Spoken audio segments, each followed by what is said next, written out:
Sejam bem-vindos ao programa Vida de Cão, onde eu trago clareza sobre bem-estar canino e sobre o equilíbrio da relação humano-canina. Eu sou a Alessandra Caprari e no episódio de hoje eu vou falar quando a alimentação seca é uma barreira para a gente conseguir atingir ou oferecer bem-estar para os nossos cães. E primeiramente eu vou explicar, né? A alimentação seca, gente, nada mais é do que a ração comercial, que é um produto industrializado no qual uma série de ingredientes são misturados para atingir o balanço nutricional para os cachorros. Esses ingredientes vão trazer esse nutriente, só que assim, por exemplo, a gente não consegue obter proteína só da carne ou só de um vegetal fresco. A gente pode obter proteína de insetos triturados. É uma fonte proteica. Então, as fontes de proteína são inúmeras. Então, a fonte de proteína, que é o principal ingrediente para a alimentação de um cachorro, que é um carnívoro, são as farinhas do produto de origem animal. E aí a gente vai consultar a legislação para que você possa ter clareza sobre o que é essa farinha, se você ainda não tem. E eu vou explicar também um pouquinho só, tá, gente? De forma simples, o processo pelo qual essas farinhas passam e todos esses ingredientes passam para virar essas bolinhas, esses ossinhos, essas pecinhas aí, né, durinhas, que você dá para o seu cachorro, que chama de ração, que a gente chama de pellet, né, o pellet de ração. O que é uma farinha? Então, eu consultei a legislação, você pode ir aí no Google, Instrução Normativa número 34 de 2008. Então, você vai escrever Instrução Normativa 34/2008 e vai aparecer aí a Instrução Normativa para você, tá? Eu acho importante você saber de onde vem o alimento que você oferece para o seu cachorro. Porque você fala assim, bom, meu cachorro é meu filho, ele é da minha família, certo? Então, eu acho legal você saber o que você está dando de comer para ele. É importante você saber. Você procuraria saber como que um alimento foi feito para um filho seu, um filho humano? Ou você daria qualquer coisa e não saberia nem a origem daquilo, né? Então, é por isso que eu estou te falando aqui da legislação, porque a legislação ela vai regulamentar o processo de fabricação desses produtos de origem animal. A legislação para produtos de alimentação para humano é o RISPO-A, e tem esse aqui que é separado, porque o que é feito para cachorro, para bicho em geral, para animais, para qualquer tipo de farinha ou subproduto que seja para alimentação animal, não é feito na mesma fábrica que é feita, que são preparados, acondicionados, embalados, os produtos de consumo humano. Então, é para uma fábrica separada. Então, eu vou ler para vocês o que tem de definição sobre farinhas, que é legal. A legislação, normalmente, ela traz um glossário, né? Ela traz um dicionário ali interno, para que as pessoas, quando lerem a legislação, elas entenderem do que está sendo falado. Isso é importante, alinhar os termos, né? Então, o que é farinha segundo essa Instrução Normativa 34? É o subproduto não comestível resultante do processamento de resíduos animais que atendam ao padrão de identidade e qualidade pré-estabelecido nos aspectos higiênicos, sanitários, tecnológicos e nutricionais. Então, gente, vamos lá desmembrar isso, né? Ele fala assim, ó, subproduto não comestível. Então, é o quê? É tudo aquilo que não serve para alimentação humana. Então, tudo aquilo que tem na hora do abate, né, que tem a desmontagem dos animais que vão ser, que as pessoas vão consumir, tudo aquilo que não serve para alimentação humana é chamado de subproduto não comestível. E é encaminhado para essa outra fábrica que vai respeitar essa instrução normativa, que é uma fábrica de subprodutos não comestíveis, de resíduos animais. E aí tem também o que significa o resíduo animal. O resíduo animal são carcaças ou parte de carcaças de animais não destinados ao consumo humano. Ossos, também tem penas, sangue e vísceras, permitidos para uso em farinhas ou produtos gordurosos.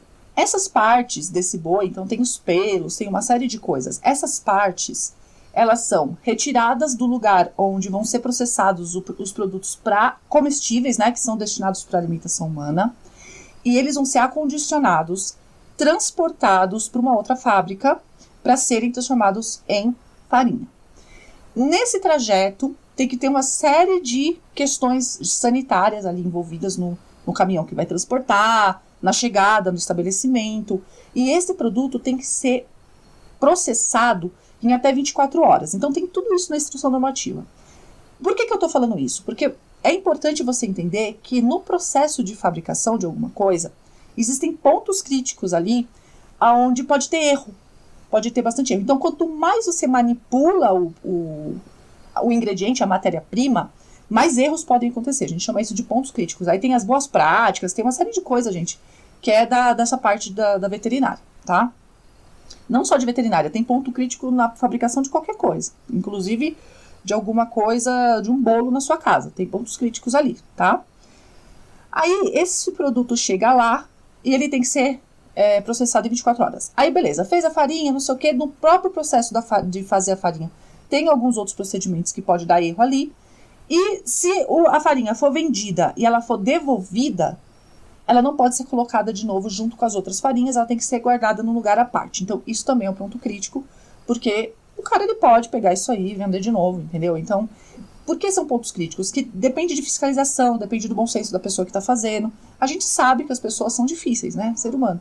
Então, é importante entender que pode ter erro em qualquer um desses lugares. Então, por exemplo, para chegar num lugar e de repente, passou de 24 horas e processar, eu não sei se isso não é feito 100% das vezes. A gente que trabalha com isso, né, veterinário que trabalha com isso, sabe o que é feito desde a produção até o consumidor final, o que é feito ali para burlar o sistema, né? A galera sempre tem um jeitinho para fazer de outro jeito e ganhar um pouquinho mais em cima daquilo, para não ter que descartar um material ali que de repente foi processado da maneira errada. Dentro de todo esse material também, que é não comestível, né, que vai para essa fábrica, tem algumas partes que são resíduos que têm risco de contaminação com alguma doença, principalmente a encefalopatia espongiforme bovina, que era aquela do prion, lembra? Que teve aquele, né, a vaca louca e não sei o quê, então a encefalopatia espongiforme bovina que chama.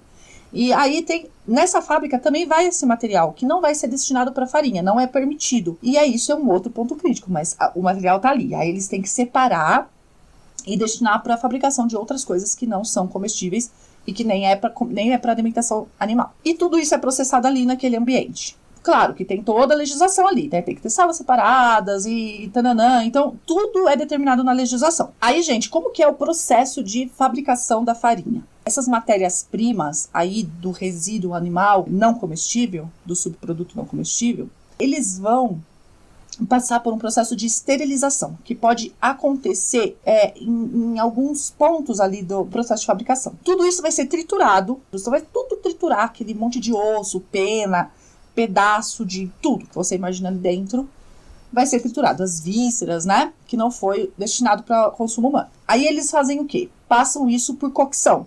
Cocção o quê? Vai cozinhar, entendeu? Cozinha. Isso é cozido por 20 minutos a 133 graus no mínimo sob pressão. Depois, isso vai se transformar em farinha. E isso, gente, vai ser usado como um ingrediente da ração. E é isso que você tá vendo no rótulo aí. Então, você tá aí com o rótulo, você vai virar ele. Eu peguei aqui um rótulo de uma ração caríssima, assim, é uma das mais caras do mercado brasileiro, porque eu não quis pegar uma aí de baixa qualidade, que já é, então assim, já é ração, você já vem de onde vem o ingrediente. Imagina uma ração de baixa qualidade. Então, as coisas vão ficando cada vez piores, porque tem uma característica das farinhas, isso não tem na legislação, tá? Isso aí tem trabalhos científicos falando do uso das farinhas, do processo de extrusão, que é o que eu vou falar daqui a pouco, nananã.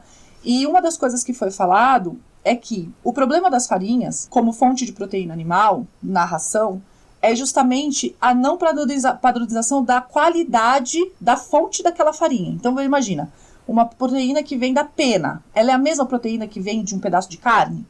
Não é. A obtenção daquela proteína, né, a natureza daquela proteína, ela é de qualidade inferior.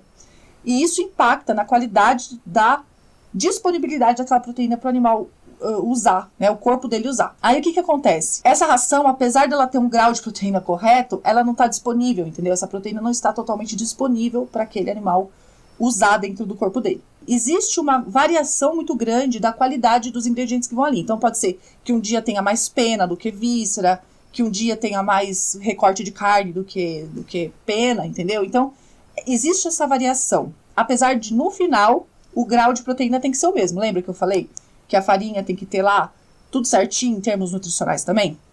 Então a legislação prega isso, mas a fonte dessa proteína não é determinada. Essa farinha, ela vai passar por todo esse processamento, por toda essa temperatura, essa pressão, Temperatura, pressão, gente, faz perder vários nutrientes, faz perder vitamina, faz perder a qualidade da proteína, uma série de coisas, tá? Tem uma linha de pessoas, de estudos, que fala que basta ser balanceado, basta ter um número lá, então X de proteína. E tem outra que fala que não, a origem é importante. A origem dessa proteína, o formato dela, como ela vai agir no corpo, tudo isso é muito importante. Então, você vai ter a proteína lá? Vai. Mas ela vai estar desnaturada, ela vai estar, sabe? E algumas vitaminas, uma parte das vitaminas grande é perdida nesses processos de processamento industrial. Isso porque a gente ainda não chegou na fabricação da ração ainda, a gente está falando da farinha. Aí, eu não sei se você sabe ler rótulo, mas quando você pega um rótulo, chegou a abelhinha aqui, gente. Quando você pega um rótulo, você olha o rótulo e tem uma ordem das coisas lá, né? Primeiro, tal, segundo tal, não sei o que, vírgula, não sei o que, vírgula, não é isso? A primeira coisa que tem no rótulo, normalmente é a que tem em maior quantidade dentro daquele pacote. Tá homogeneizado, né? Então, se você pega um salgadinho, é assim. Se você pega a ração de cachorro, é assim. Se você pega um sorvete, é assim. Se você pega um cappuccino, é assim. Então, qualquer coisa. Você vai olhar o rótulo, o primeiro que tem lá é em ordem de quantidade que tem, do primeiro pro último. E o primeiro dessa ração cara que eu peguei, né, de maior qualidade, super premium, né, a ração, o rótulo dela tava assim, eu não vou ler inteiro, tá, gente? Só a parte que interessa aqui, que é a proteína de origem animal. Mas o primeiro ingrediente é milho integral moído. Não é carne, nem farinha, nem nada. É milho integral moído. Então, a gente tem uma ração à base de milho. Depois disso, a gente tem a farinha de vísceras de aves. Ou seja, é uma farinha feita com vísceras de aves. Mas na farinha tem as penas, tem tudo, tá? É por quê? Porque eles separam por subproduto. Mas não quer dizer que não tenha as penas e as outras coisas. E aí, no pacote de ração, está discriminada a quantidade de farinha que tem. 13,8% dessa farinha de vísceras, tá? Ou seja, não é a base de proteína animal. A proteína animal é mais um ingrediente de uma ração à base de milho. E depois tem farelo de glúten de milho, e aí vem gordura de frango, mais um produto de origem animal, tá? Aí vem farelo de soja, polpa de beterraba, linhaça integral moída, e aí daí para diante é só produto de origem vegetal, e aí começam os aditivos. Por quê, gente? Porque todo esse processo industrial faz cair, não falei? Faz cair o valor nutricional daquela substância, daquela matéria-prima. Então, eles têm que pôr os aditivos, pôr as vitaminas, pôr as gorduras, pôr as coisas para balancear e deixar próprio para consumo pelo cachorro. E aí, depois que tudo isso é misturado, as farinhas de origem animal, as de origem vegetal, é tudo misturadinho lá, eles vão passar pelo processo de extrusão. Por quê? Porque aí vai virar o pelletzinho, né? Ele vai passar com pressão num tubo fino e vai ser cortado para depois ser seco e tal, e depois ser embalado. Basicamente isso. A extrusão, o que é? Altíssima pressão e temperatura. Então, todos aqueles ingredientes vão passar por essa altíssima pressão e temperatura e vão passar por esse cano e vão ser cortados. Quando acontece isso também você encontra em trabalhos científicos falando sobre a extrusão desde a década de 80, eu li lá o trabalho, você tem perdas ali também, tá? Então, dentro do processo de extrusão, depois de toda a perda na fabricação da farinha, você tem a perda do processo de extrusão dos valores nutricionais. Você também tem ali uma alteração alta de sabor. Aí, assim, tem trabalho que fala, não, mas o processo de extrusão é bom, porque libera os nutrientes, tiriri, tororó.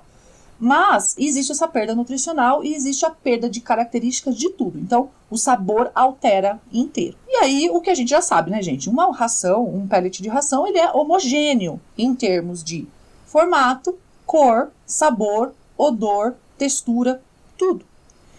Ele é homogêneo. Cada pelletzinho de ração vai ter a mesma textura, cor, sabor, odor.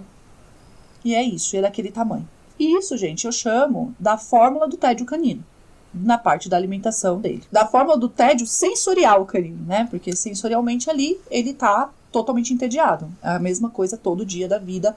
Isso ainda porque os veterinários também falam que não pode trocar a marca de ração, se for trocar, tem que ser muito devagar. E põe toda uma pressão em cima disso. Eu não sei como tá hoje, tá? Mas na época que eu fiz faculdade, não, porque não pode mudar a ração de uma vez, tem que mudar devagar. Eu falei, gente, mas nossa, a gente come uma coisa por dia. Agora, por que o cachorro não pode comer de acordo com, né? Vai comer hoje de frango, amanhã de salmão, amanhã de... Variar pelo menos a fonte daquela proteína, porque o sabor, sei lá, pelo menos o cheiro muda, né? Das rações. Mas não pode mudar. Então, assim, esse tédio é levado ao ápice do tédio. Sensorial, no caso. E aí, a gente vai entrando agora, né? A ração saiu da fábrica, agora vai entrar no cachorro. E a maior parte dos cachorros, gente, nem mastiga pra engolir. Eles não mastigam, são aspiradores de ração. Eles comem ali, numa média, de 3 a 5 segundos um pote de ração. Ou eles nem comem. Então tem cachorro que tem um apetite horrível. A pessoa fala assim, nossa, o Totó não come. Ele vai lá na ração, cheira, sai, aí come um pouquinho, tá emagrecendo. Um monte de gente. Problema do cachorro não comer.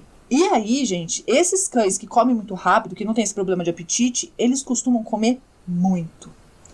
Porque eu percebo que a maior parte das pessoas nem olha qual é a quantidade diária que aquele animal precisa daquele alimento que é extremamente concentrado num pelletzinho. Ou se olha, quando ele vê ali que uma ração super premium, que é essa que eu peguei de exemplo, um cachorro pequeno ali, vai dar 50 gramas por dia da ração, a pessoa olha e fala assim, imagina, vou dar 50 gramas de ração pro cachorro, pobrezinho, morre de fome. Então a pessoa ela não tem a ideia de que ali tem todos os nutrientes necessários. É a mesma coisa quando um astronauta vai para a Lua, não vai para a Lua não mais, né? Mas ele vai ali para a órbita da Terra e ele não leva, gente, as pessoas não levam lá uma mochila com maçã, né, tal. Não, é ração também. Então, ele vai comer ali um negocinho que cabe pequenininho no bolso para ter todos os nutrientes para o corpo funcionar, mas que não vai exatamente encher o estômago dele. Então, a saciedade ela vai ser nutricional, ele não vai morrer, mas não vai encher o estômago.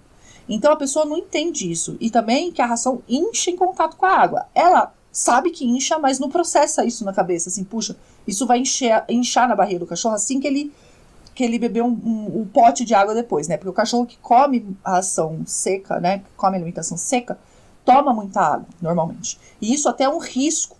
É o risco de torção gástrica. Então o cachorro vai lá, come rápido, não mastiga, aquele potão de ração que a pessoa dá, porque ela quer dar um monte pro cachorro encher a barriga, e aí o cachorro vai lá, seca o pote de água, porque tá morrendo de sede, e pica a mula, ele sai correndo, porque eles ficam com excitação gigante depois que come. E aí ele sai correndo, e aí ele sofre a torção gástrica quando ele tem predisposição para isso. O que é? O estômago, ele se desloca dentro do corpo.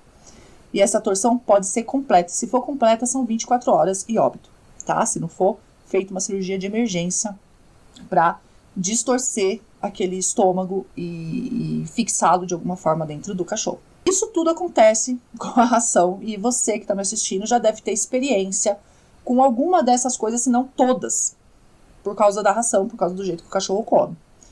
E aí esse cachorro que come demais é muito problemático, porque ele vai pegar muito peso.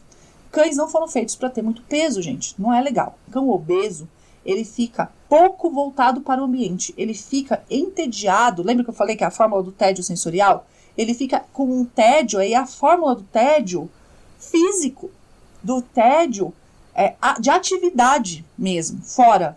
Então, de comportamento. Porque o estímulo do apetite é um motor para o cachorro. Ele é um caçador. Então, ele vai forragear, que fala, né? Então, a maior parte do tempo que um cachorro tá fora, assim, se ele tá livre e ele é permitido a ele fazer o que ele deseja, ele vai passar forrageando, que é procurando comida. E isso ocupa o tempo do cachorro. Agora, se o cachorro come tudo de uma vez e não e tão rápido, né? E aquilo acaba, ele fica entediado em termos de atividade. E aí, se ele tá obeso ainda, ele começa a diminuir o apetite. Ou seja, ele não quer mais comer. E ele entra num ciclo de não comer e estar gordo e estar ocioso. Isso, gente, é a fórmula mágica da gastrite por não se alimentar. E aí o cachorro começa a não comer, e aí ele começa a não comer porque ele rolou uma gastrite ali, porque ele ficou muito tempo sem comer. Entende? Então isso nem é uma doença. Vira uma doença Porque antes era um erro de manejo, e aí vira uma doença. E a pessoa acha que o cachorro ficou doente do nada. E aí, gente, a gente entra na parte do tutor.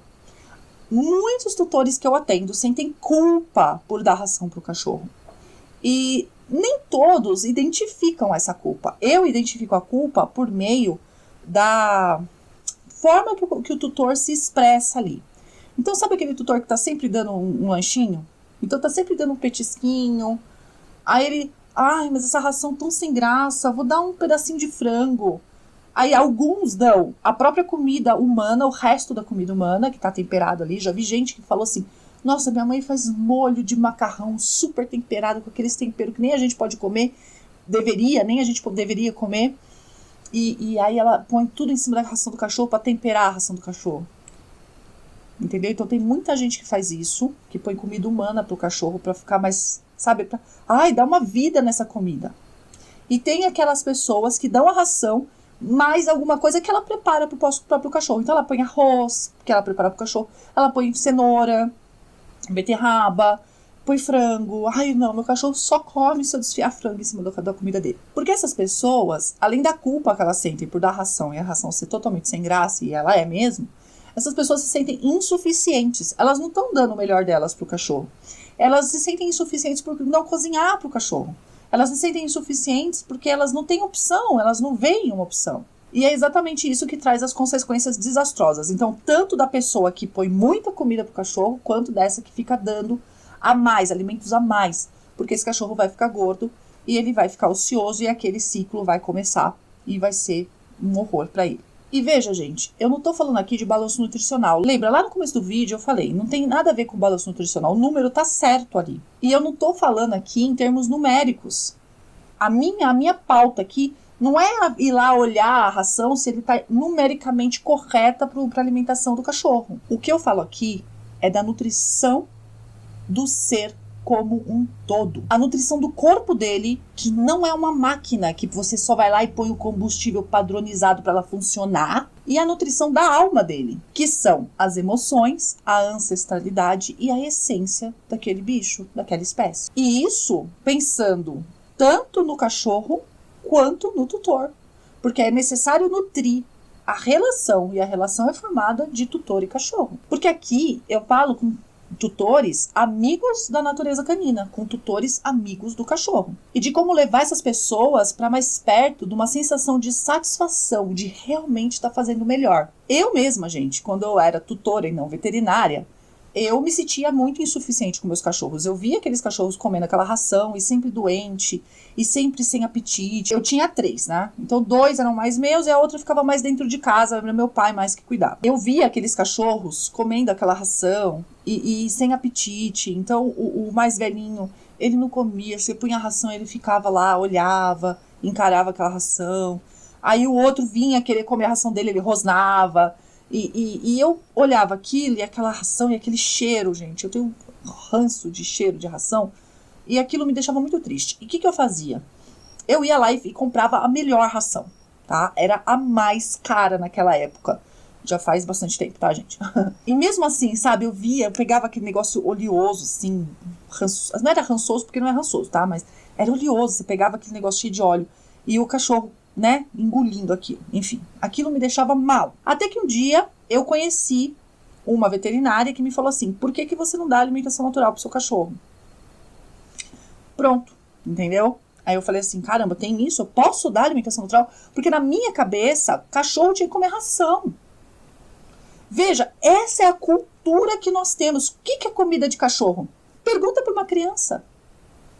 Pergunta para uma criança, o que é comida de cachorro? Ela vai responder, ração, entendeu? Porque nós somos educados para isso.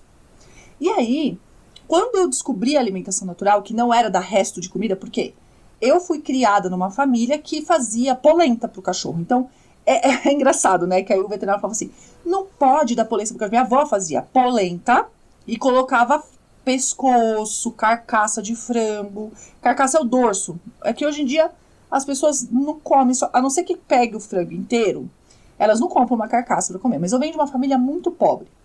E carcaça, pé era normalmente o que a gente comia. E a minha avó pegava essa comida que nós comíamos e cozinhava para o cachorro. carcaça, pescoço, pé, dentro da polenta. E aí o veterinário fala assim, não pode dar isso pro cachorro. Aí você olha o rótulo de uma das rações mais caras. É caro pra caramba, gente. Caríssimo. E aí você vê aqui, milho e farinha de vísceras de frango. Não é interessante? O que é fubá? Milho? E minha avó não colocava víscera, não. Ela colocava as partes comestíveis. Não era farinha, não era não comestível, era comestível, era para alimentação humana. Então, é muito complicado, né? Ela, mas não tinha os aditivos, sabe? Aí vai indo para um caminho esquisito.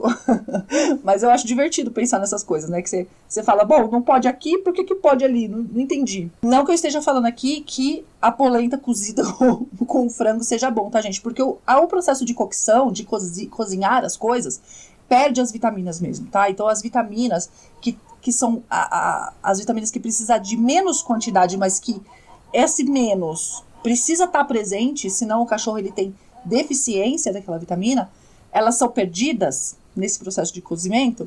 Então a gente tem essa disparidade aí de vitaminas que precisa realmente ser visto. Por isso que eu vou falar mais pra frente o que deve ser feito. E não só eu, sabe? Eu tenho alguns clientes que passavam por essa mesma sensação de insuficiência, sabe? De não estar fazendo o melhor exatamente pro cachorro. E que depois da alimentação natural, eles passaram a perceber outras modificações no cachorro deles, né? Eu não vou falar dessas modificações nos meus cães, porque os meus cães tinham algumas doenças crônicas mesmo. Um deles tinha insuficiência pancreática exócrina, então realmente era um pouco mais complicado, tinha que medicar. Mas desse meu cliente, por exemplo, o cachorro é extremamente agressivo, e assim, né, tem uma ideia de que tem que diminuir a proteína do cachorro e não sei o quê. Mas ele falou assim, isso é engraçado. Depois que meu cachorro começou a comer alimentação natural, ele ficou mais calmo na rua.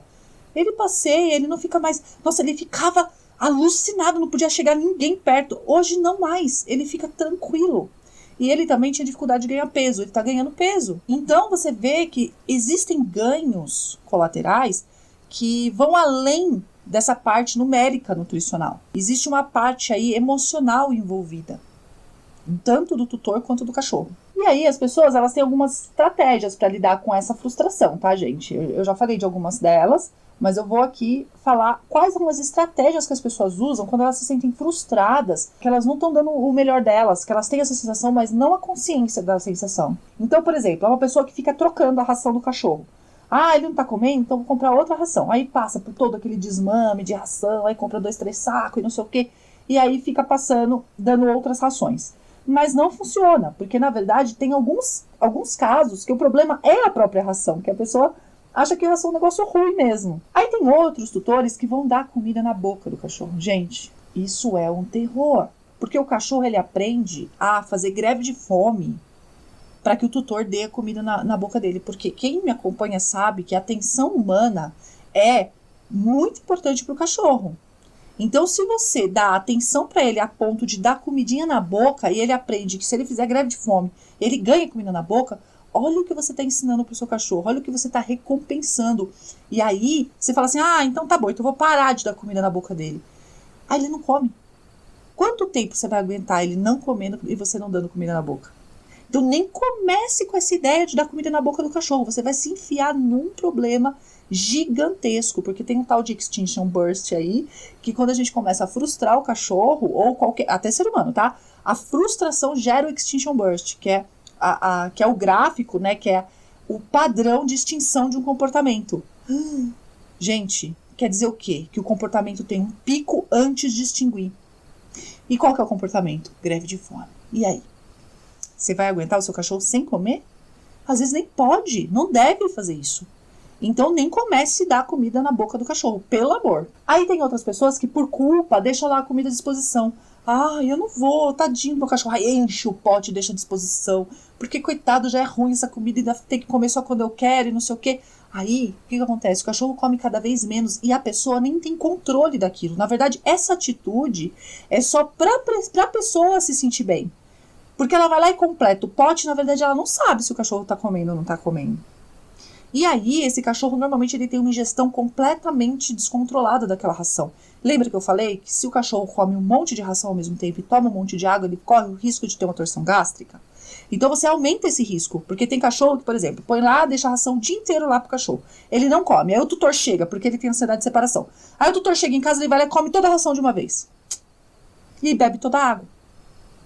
Isso é um risco muito grande. Aí ele tá agitado, então ele vai vir fazer festa pro tutor depois que comeu a ração e bebeu a água. Isso é um grande risco de torção gástrica, tá? Então, e também não é legal. Não é um jeito legal de resolver esse problema de se sentir insuficiente pro cachorro, de querer compensar faltas que não são essas. É não entender a linguagem do cachorro. E tem gente que dá os ranchinhos, né? Então vai lá, complementa a ração, ou aquele pai, né, que dá o negocinho por baixo da mesa, a mãe que dá o negocinho por baixo da mesa, e vai complementando porque a ração é muito chata, ai gente, é muito ruim, não sei o que, ele tem que comer isso, mas não é tão ruim. E tem aquele povo que procura alimentação natural, de fato, porque hoje tem bastante material sobre isso. Então, a gente tem essas formas que as pessoas encontram, né, os mecanismos delas fugirem do desconforto que elas sentem ao dar ração pro cachorro. Então, gente, existem duas formas corretas de você superar esse problema da insuficiência. E essa insuficiência, tá, eu quero deixar claro, ela é real. Porque, viu, tudo que a gente estudou, tudo que a gente viu nesse vídeo, ela é real, essa insuficiência. Porque não no aspecto numérico nutricional, porque eu não estou falando disso, mas do aspecto da natureza canina, da atividade do cachorro, do tédio, todo o tédio envolvido na alimentação com a ração, além, né, também da qualidade da fonte daqueles nutrientes, que eu acho importante considerar isso também, não só numericamente, mas da fonte, né, você comeria farinha de produto não comestível? Então isso é o pensamento, ele é da sua família ou não é? Né, o cachorro é da sua família ou não é? Tem um jeito certo da gente lidar com essa sensação de insuficiência, que ela não é imaginária. Então, por exemplo, a pessoa que troca a ração frequentemente, ela não está fazendo nenhum crime. Ela pode fazer isso? Sim, ela vai ajudar o cachorro a ter menos um tédio, que é o tédio do odor, né? 2, na verdade, do odor e do sabor. Eu não sei, gente, se o sabor é diferente, tá? Na verdade, do odor eu posso dizer, porque eu nunca comi ração. Mas se você quiser experimentar, você me fala depois, tá? Mas o fato é o seguinte, que esse cachorro, ele vai não ter tédio, pelo menos no odor. Então, ele vai sentir, né, aquele cheiro diferente da ração. É legal, pode trocar essa ração. E tem rações, hoje, que tem, na sua formulação, 15% de carne fresca, segundo o rótulo. Mas são 15% de carne fresca, gente, como fonte de proteína animal. E é caríssimo. Eu não vou dizer o preço aqui, porque eu não sei quando que você está assistindo, mas procura ração com carne fresca, que você vai ver o preço que é. É bem caro. E algumas são importadas até, tá? Porque eu vi lá o site e o preço está em libras, então nem é brasileiro. Nem é brasileiro mesmo, né? Claro, as rações são importadas, mas nem é em real, assim, nem está no Brasil, não é importado, não tem uma loja vendendo aqui, você tem que comprar fora e importar, entendeu? E a pessoa que procura alimentação natural, porque eu vejo a satisfação das pessoas ao darem uma alimentação fresca para o seu cachorro, carnívora. E existem vários tipos de alimentação natural, tá, gente? Existe alimentação natural que ela é baseada só em proteína de origem animal, então só em carnes.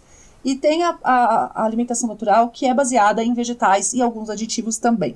O pessoal que coloca os vegetais considera um cachorro onívoro. Eu, particularmente, só trabalho com a alimentação natural carnívora. Só que tem uma questão aí.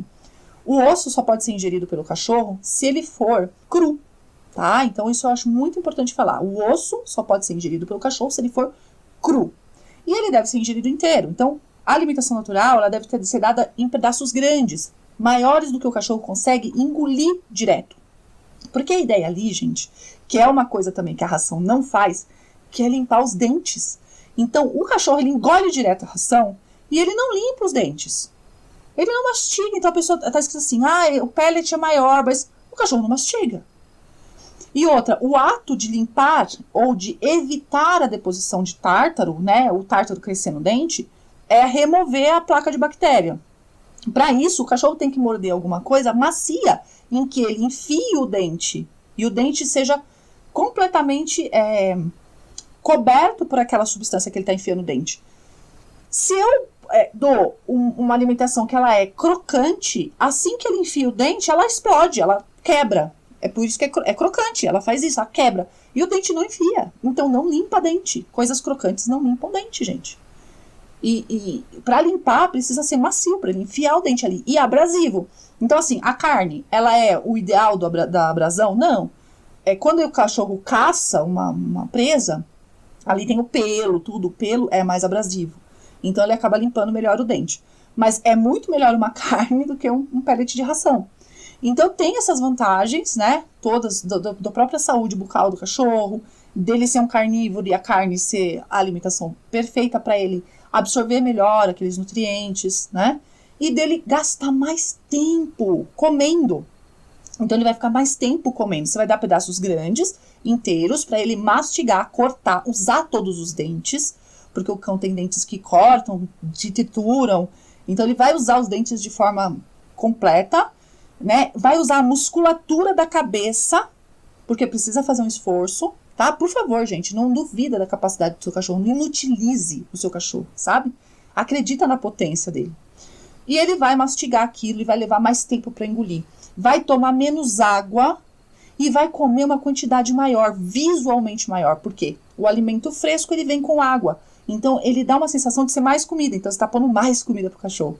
E a pessoa se sente muito melhor. Ela vai parar de dar lanchinho e vai parar de fazer essas coisas. Porque, além de tudo, ela vê uma satisfação maior no cachorro que come. Entende? Então, mudar para alimentação natural é uma ótima pedida, mas não é todo mundo que consegue, porque a pessoa, primeiro que ela tem medo, e depois que ela tem um preconceito que ela não vai ter tempo para aquilo. Mas eu já digo de antemão que não é um bicho de 7 cabeças, basta você introduzir um hábito na sua vida que não vai ser muito. Imagina que eu tinha 4 cachorros, eu falei de 3, mas depois eu tive outro. E aí ficaram 4 cães. Eu dava alimentação natural para os 4 e eu dedicava 3 horas do meu domingo para preparar a comida para 15 dias. É claro, você precisa ter alguns quesitos, tem que saber o passo a passo para não ficar perdido no meio do caminho, mas não é para pensar que é impossível, que você tem que ficar, porque a pessoa fala assim, tem que ficar cozinhando com o cachorro. Não é isso, tá? Não é isso. Então, procure saber sobre alimentação natural carnívora crua. Em inglês tem mais material, tá? E você vai achar um monte de gente falando coisa ao contrário. Porque a salmonela, porque a bactéria, Então, assim, se você tem medo de bactéria, se fecha numa bolha e vive isolado do planeta, tá? E para de comer produto industrializado, porque você tem que ir na legislação, lembra? Vai na legislação e vai ver o que os órgãos de fiscalização de higiene consideram aceitáveis num produto processado. Vai lá ver. De inseto, de pelo de rato, tá bom? De bactéria, de enterobactéria que a gente fala, que são as bactérias que tem nas fezes, né? Que nossa mão é cheia. Vai lá ver, pra você ver. E aí, é melhor você parar de comer produto industrializado. Se o seu cachorro não tá com condições de lidar com bactérias, tem que ver a saúde dele. E não a bactéria. Porque bactéria a gente tem por aí tudo. E você não pode garantir. Porque assim, existem pessoas que compram uma ração a granel, porque ração é um negócio muito caro. E lá na ração a granel? Será que nós temos esterilização na ração a granel? O que é a ração a granel? Aquele saco aberto lá no meio do mercado. Todo mundo come ali, né? Aí a pessoa passa e aquilo lá aberto. Quanto tempo fica aberto até vender tudo? E aí é estéril?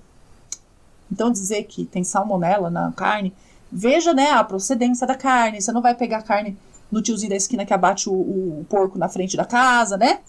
Não é isso. Você tem que comprar com selo e tudo e ver a procedência dessas matérias-primas que você está dando pro seu cachorro.